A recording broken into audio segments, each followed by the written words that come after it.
Hello, this is Patrick. I have my Canadian outfit on today. I feel like Johnny Carson, you remember? I was doing some dowsing on a new cowboy hat because my last one I've had for a long time and it's pretty beat up. And I went through the hats, and the one I liked, my dowsing kind of didn't like. It's kind of interesting to get it's the intention and purpose of why I'm buying a hat. You have to remember that. So this one cowboy hat, it didn't really like, and I don't know, for my image, for doing this, these look kind of dorky, but I asked about the hat on Legends of the Fall. You can't get it. Some of the Western hats, if they're on TV or a movie, you can look up and like Lonesome Dove. That major character Duvall played, and you can actually buy his hat, and I think that looks kind of dorky. Anyway, Brad Pitt had a hat on Legends of the Fall. That looked kind of interesting. It's really big. It's oversized, really, and there's a company that makes Western hats that are from the movies, and that particular it's not the same one. They made a hat. It doesn't look like that one. You can't get it. But actually, I got a high reading. Go get that if it exists. You can get it. And the other hat that's really interesting, Johnny Carson, in his monologue, sometimes he played the guy from Wisconsin or whatever, and he put on that Mad Bomber hat. Those? It goes down and you kind of tie it down because the winters can get tough in Minnesota and Wisconsin, and they call it the Mad Bomber hat, and I got a real high rating on that, and I going, well, that's totally dorky. I would never wear that, but it's not about that. The Mad Bomber hat is really practical. Ultimately, it keeps you really, really warm in poor conditions, so maybe it's kind of saying we're going to have some colder weather coming up, even though right now it's been pleasant.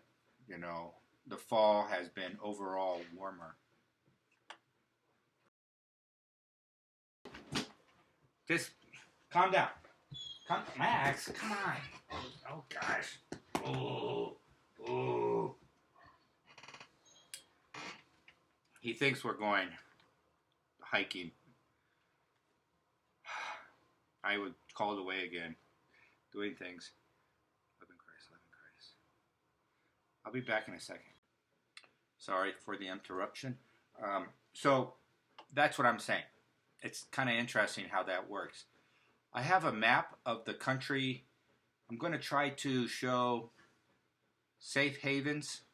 I did this before, but basically I douse the where to go to start your life if you're a young person.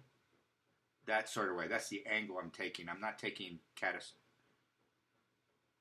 earthquakes, catastrophe type thing, and volcanoes. I'm just saying, okay, where should I go? The overall economy, opportunities, and the give and take between people. How is it? Is it a good, civilized place to live? And something enjoyable. And as you know, many when I did this 4 or 5 years ago, when I first did it, you go, why was Portland rated so poorly, like a -10? Well, now we see why it's rated a -10. And you can go somewhere else. And now I don't know if they can turn Portland around. I do see they're going to turn around, then it goes back to -10. So, and I think it's different reason. It could be an earthquake or something down the road. I'm not going to get into it. I don't really live there. And if you haven't sold your house, a couple of years ago I said sell it at a discount and get out of there. But we are where we are. You can't change anything, and don't worry about it. You can live through it. You just have to have some prepping done a little bit. And also, I've been measuring the amount of Satanism in particular cities and towns and organizations. And it's called the degree of alignment with Satanism. It's not just the number of people, it's the activity going on, and it's the energy of there. And it's really a interesting story. For example, I can just do it right now, a couple of them. And, okay. Um, I'm trying to think of it. Okay, here's, there's so many. Okay, let's go San Diego. What's the degree of Satanism there? All right. It's really surprising. It's like, is it more than 10%? Yes, okay, 10 plus. It's 12%. 12%, all right? Give me Los Angeles. The degree of Satanism, alignment with Satanism, that's the point. So it's overall, it's pretty high, all right? Is that over that number? Okay, what is it? 35%. 35%. And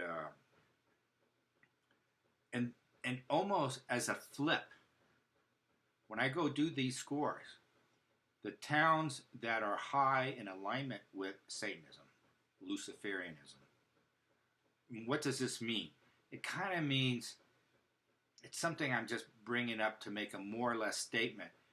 And of that Satanism, there's a percent of really, really dark ceremonies. The percentage of people who practice our Satanism, the organizations that have goals of Satanism, means their goal is dark. I'm being interrupted today. So I wanted to say the Supreme Court did a ruling on Pennsylvania for the Trump, and actually, dowses, surprisingly, interestingly, it's a positive for Trump. I don't know how. I'm not intimately involved in these court cases, and I said I would not respond to every blow by blow for the next 2 weeks, because that's what it's going to be. Every day there'll be some kind of ruling somewhere, but there's something in there that's positive. There is something in there that's positive. And so about the degrees of Satanism in particular towns, you go around and it shows you the satanic influence, and it's kind of bizarre. Some of the things you would know, but it's just not atheist. If you're an atheist, doesn't mean you're satanic. Only like a couple percent of atheists are Satanists, right? But you go to these towns, they're run, and they imbued Satanism, the energy, which is this dark thing. And what does it entail? It's being people that are ambitious, selfish, narcissistic, nihilist. They do ceremonies mostly. That's the big thing. The ceremonies are aligning themselves with satanic, which includes maybe eating a little human flesh, drinking human blood, doing really dark, and doing dark ceremonies against people that are of the light. So if you're of the light and you feel like some days you're off, you could be the victim of black magic, sorcery, things like that, hexes, and things like that. It depends how much energy they put into it. They can go out and hire people. They do the ceremonial. Well, when you can get to a place where it's just greed. They become Satanists for greed and power. Power is the ultimate part of the structure here, and Satanists want power. And if you're in the way, so if you live in these towns, it could be difficult if there's and a couple of these towns are obvious. Washington D.C., 75% Satanist energy. All right, versus I just showed you San Diego. I don't get it. It's like 8%. That's real low. So that's a low number. I have other towns that are 1%, 2%, very extremely low. And then you have these huge scores.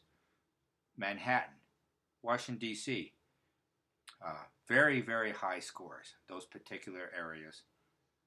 And also organizations, like I said, the Department of Justice is the highest Satanist alignment score I found. Just off the charts, 95%. What is that? The whole thing is evil. And I asked, well, how much does Barr? Now people are criticizing Barr, and I'll tell you what I get from Barr. Maybe he was flipped. Maybe he was a Bush person back in his day, but he's working. He's on board with Trump's agenda and goals. All right. So what is he saying in public today could be just window dressing. You know, he's trying to distract from what's going to happen. But the Department of Justice is one of the darkest organizations ever. And then you go across the Potomac over to the Pentagon and you say, well, give me the Navy. Let me give the Department of Navy. What is the Navy? And what do you think? It's military. They kill people. They got chemicals and nukes. They got the Space Force probably is under the Navy. Maybe not anymore. I get Navy, please. I'm getting, go, 8%. 8%. 8%. And then you go, give me the Department of Justice. Let's get exact. 90, it's 92% Satanists. What the heck? What is going on over there? They're all Luciferian. They do ceremonies over there. This is like a really, really black organization. And the FBI, I think, is, but I said, well, what percent does Barr have control or say over the Department of Justice? And it's like 45% is what I get. He doesn't have control over this. So they have to pick and choose their targets and how they go. They have to be real smart about how to go this. And it's a realization that there's many departments they have no say on. They're waiting for Trump to leave. A new president comes in. They're waiting for the new president to leave. Another president comes in. They don't change. They don't listen to anyone. And that's basically half of the department is not under the control of the head Barr. So you got to understand he is playing that role. And I see him as weak when I watch TV. If I put on Fox News, let's say, or MSNBC, you don't get it. Like why doesn't he smash him? And he's kind of doing a rope-a-dope, you know, Muhammad Ali against George Foreman, and you're covering up and you're just waiting. He's waiting to strike, and I hope that's it. That's what I get. That's what I get. So it's not what you all think. And the towns to avoid are Washington, D.C., Manhattan, and Boston is really, really bad. San Diego's pretty nice for a big city. It's really, really pretty good. L.A.'s, I forget. I think I got 30%, 35%, which is high. You can go live in a town that's like 17%, and it'll be okay for people who are positive, who are kind of like, they're helping out the community, they're up to dialogue. You're looking for a place that is civilized to raise a family. You can go up to 17% satanic alignment. And so I said before, I'll check it out. I have to double check it. I'm going to make a map and we'll see. And then we'll put the other map, we'll superimpose it, and it goes, what's the future to live here? Let's say you're getting out of college, you're going to go move somewhere. We'll put those scores on top. So like Portland is negative to go move to. You shouldn't move to Portland, all right? And what degree is it aligned with Satanism?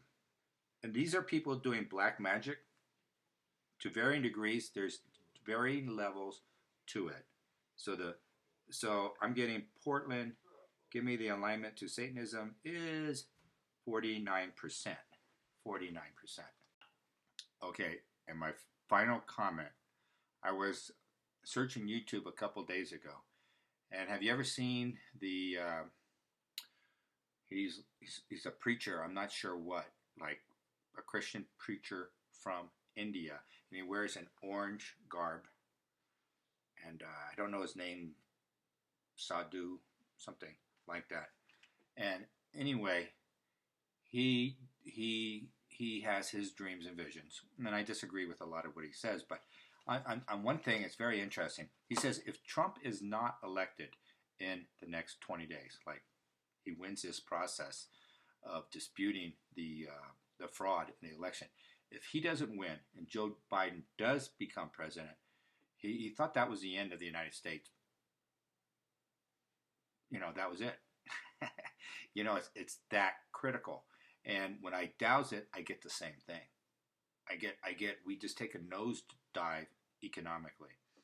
And we are sustaining even this low level of economic activity with Trump. If he's not there, his programs and his goals, we're not going to have the light, and we're just going to fall over dead. It's the end of America. And it could be pretty radical. I haven't pursued it down further. We're going to have radical change anyway, but it's going to be more manageable with Trump in power. And most of your goals should be about yourself and your family right now. You can't worry. We participate in electing. We can write letters and stuff to an extent, but most of your energy should be about your community, your household, quite frankly. And it's okay to do that at this time. Just try to take your security up a notch. And all that darkness is just mind-boggling. I don't understand it, but I do. They took over, and it's funny, ironic, that the only institution left in America that is standing with some integrity of light, it's the military. And you're hearing people saying, "Oh, just let the military step in." I hate to say it. It kind of like, well, if you want a return to the Republic and light, maybe that's the way to go. Very risky to do that. But it might be where we're going, and we might not have any choice. And militaries across the government, once they get in power, but it gets tricky. It's really tricky. But if they can do it and get out of the way, restore the republic, restore integrity in the governments, the state level, the city level, counties, we need to restore that. Look at Baltimore and Detroit. Their problem is their governments are so corrupt that the people are not getting anything. You can't rehab. And Trump has mentioned this. Well, we spent billions in Baltimore. Why isn't it rebounding? And they're just taking all the money. The politicians and the people that work in there. Now, there are things we can do. We can set up a professional military management class, and they can just move to city and restore services to a higher level. And that could work, and they get paid by the federal government, and they could be this army of professional managers, and they can just kind of move in and take over the cities, and then hand it back to the civilians to some extent, or come up with another system of city government. Maybe the city governments we have now, they're not beholden to a high standard of ethics. Somehow we can hire an army of dowsers, and we just douse all the senior management, and they have to be over you got to be over a less 4 on my scale, which is acceptable. And anybody below 4, especially anybody below 2, is definitely don't let them into the city government. But that's what they do in a lot of indigenous societies. They know the vibration of other people, and people who make the highest sacrifice to the tribe, let's say, are the ones that are held in highest esteem. And you can apply that to a modern technological society. Maybe, yeah. Maybe we'll have to think of something like that. I'm sorry, I went off the rant. I just wanted to say the Pennsylvania ruling by the Supreme Court was actually some kind of positive there. I don't know why. It wasn't a negative setback like they're portraying it. And I'll try to work on those maps of degrees of Satanism alignment with Satan is the community. It's the community. And Boston is really high. You want to hear Boston? What's this? Boston. I think it was like, I'll give you Boston. It's really high too.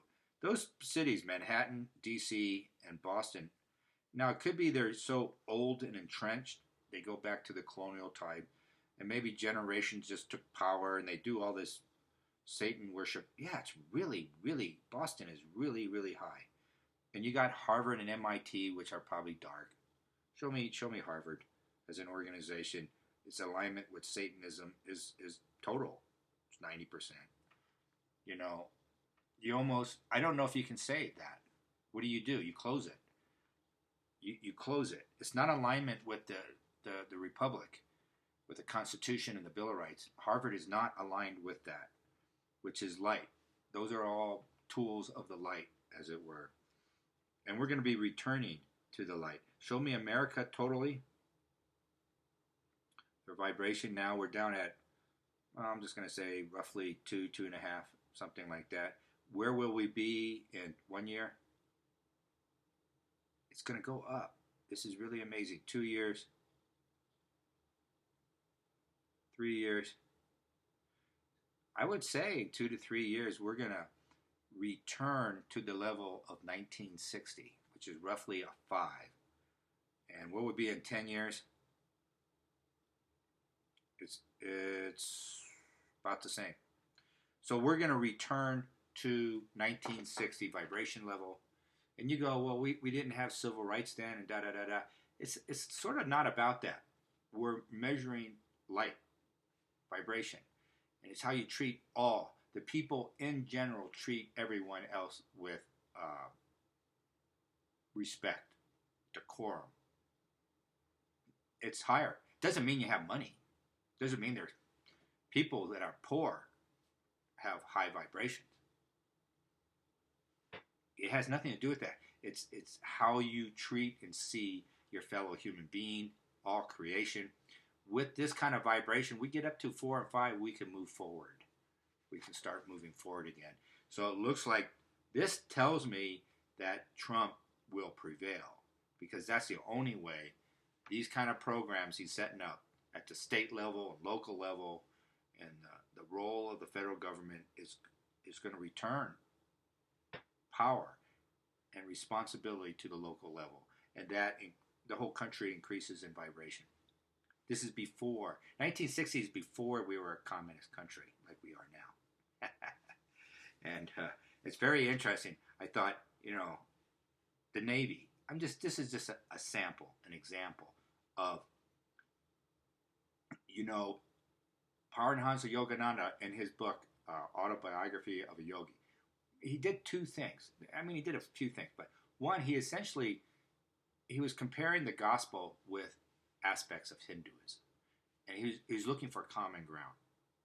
And I think that's why the book is somewhat positive, compared to other, comparative religions. He's always comparing. This is the same as this. This is the same as that. He's trying to build a bridge. He's trying to build, and that was a very positive approach. His second one, I remember he was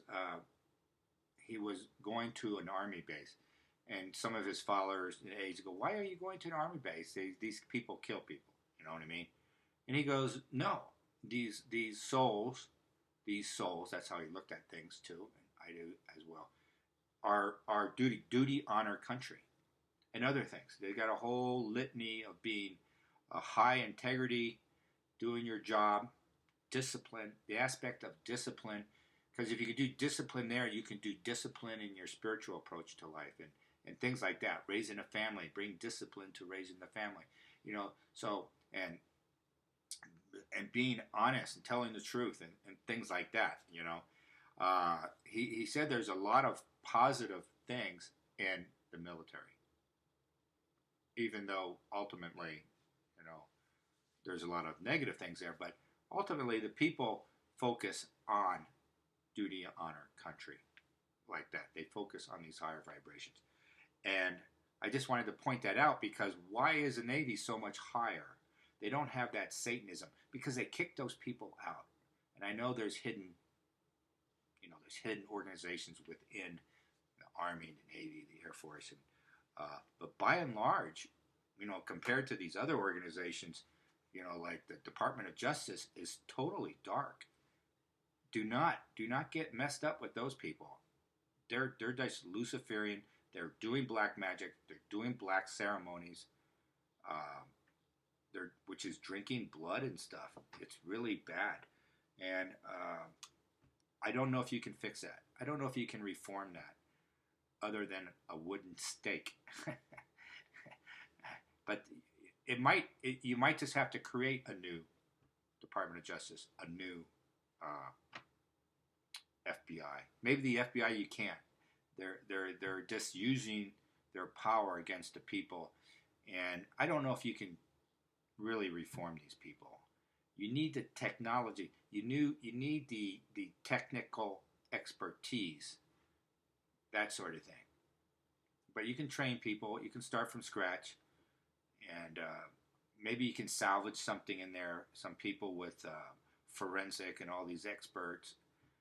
But the best thing is just to lay them all off.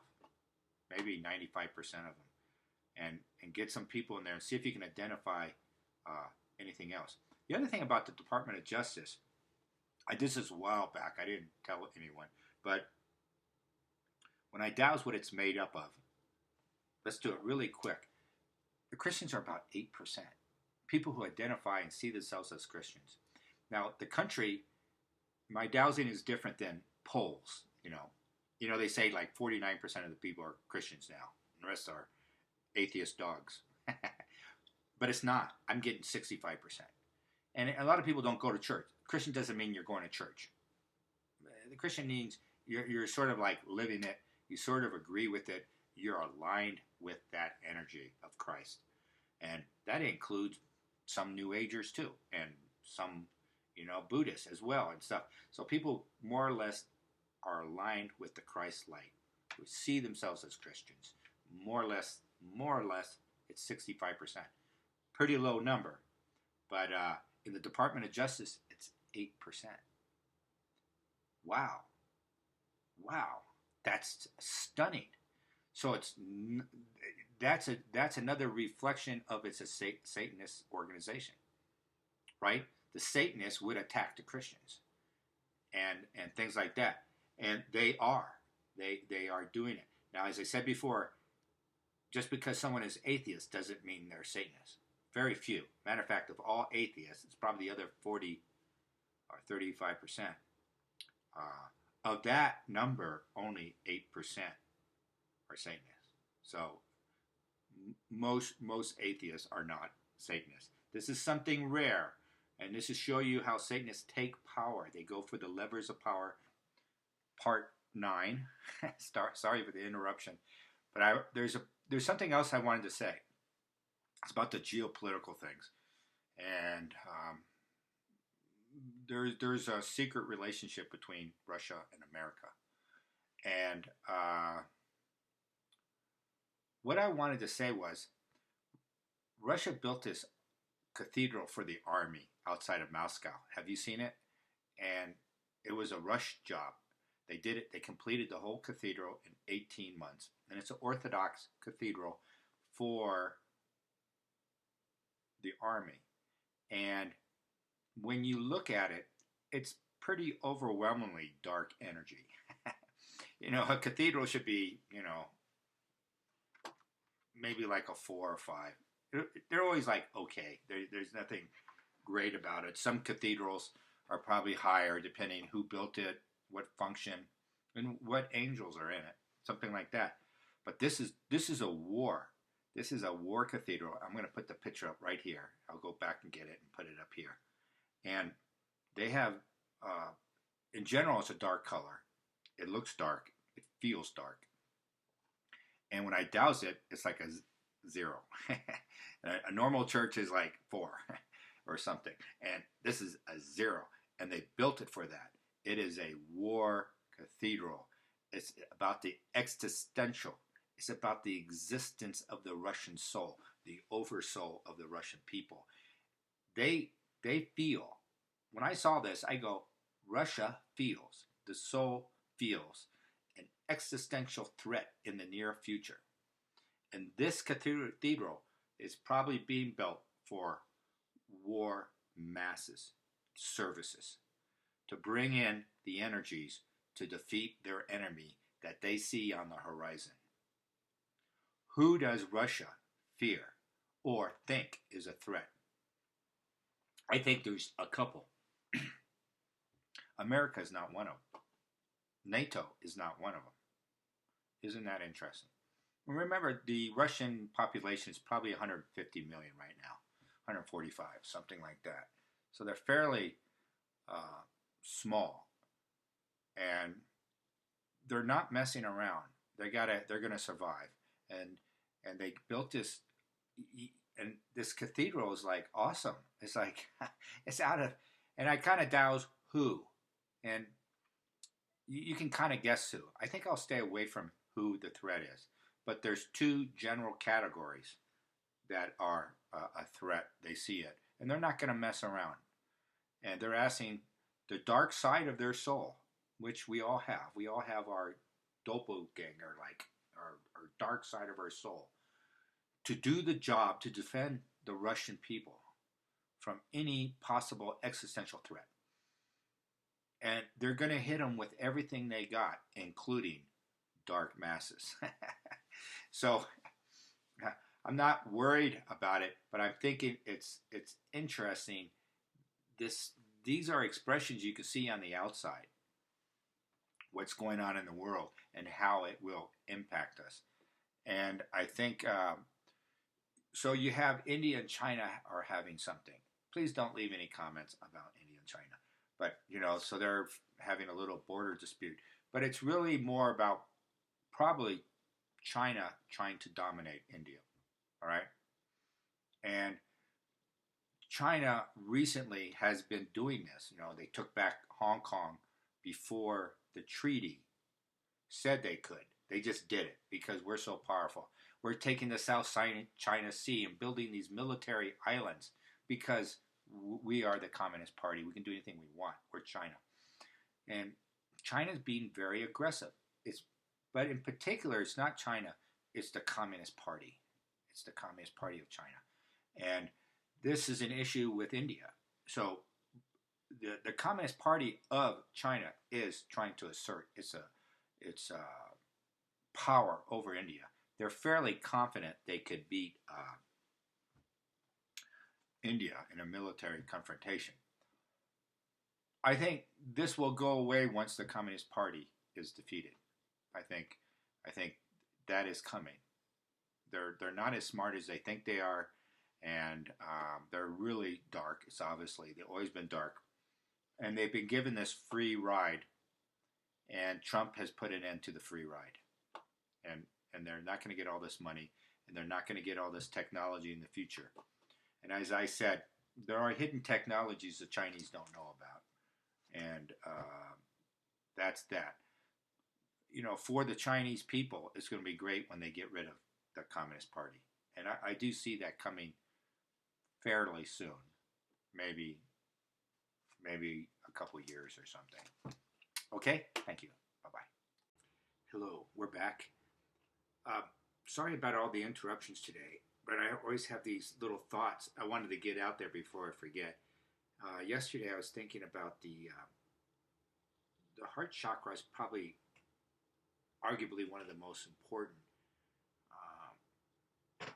because I think if you're open to all creation, what the heart chakra is, you're open. The other ones kind of fall into line. Just a personal belief. And if you really are anti-chakras and things like that, don't worry about it. Just call it your heart, all right? Your heart, your openness to life. All the light of life has a huge impact. Anyway, you saw Max ran in and just slammed into me. That's 200 pounds of dog slams into me. But, there's always been, I just doused it. I wonder if I could show you.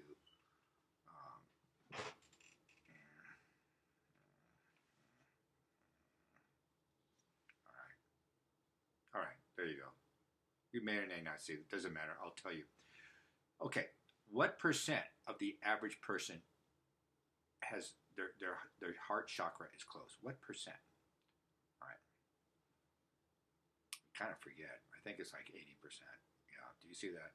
It's pretty close. Okay.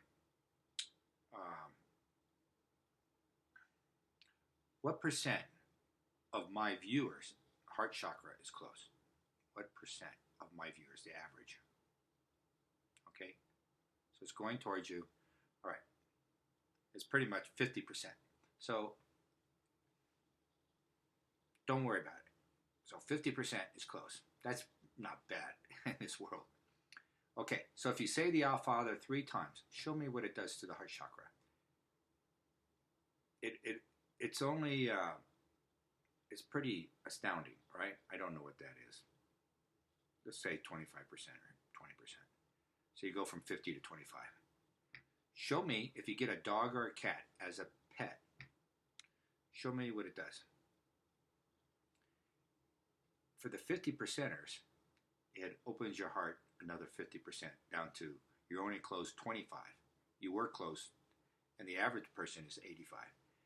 What if you were to get a dog or a cat? I'm not going to do it right now, the dowsing, but it says it extends your life 11 years on average. You get a pet like a dog or a cat, and bring them into your life. Make sure you're not allergic to them, But on average, because it opens up your heart chakra, you're in a constant rate, and children do the same. Believe it or not, I haven't done children, but I suspect it's the same. So, that's something to know. It's a longevity issue, opening up your channels to spirit, to God, that sort of thing, to dreams. Now, you do the Our Father and get a dog. So what percent are you close? Let me go down here. You're like 10%. So you go from 50% to 8. And how much do these guys go? And the average person is 85. You do the Our Father and get a dog. Show me the impact. All right.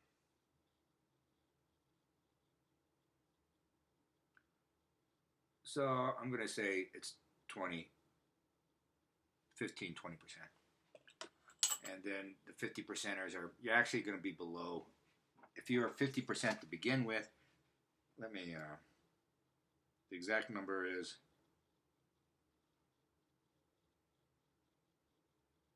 like 8%, all right? And then the 85ers, which is the average person, they're still going to be 25, 30% close because they have to change their consciousness. That's interesting. Okay, bye-bye.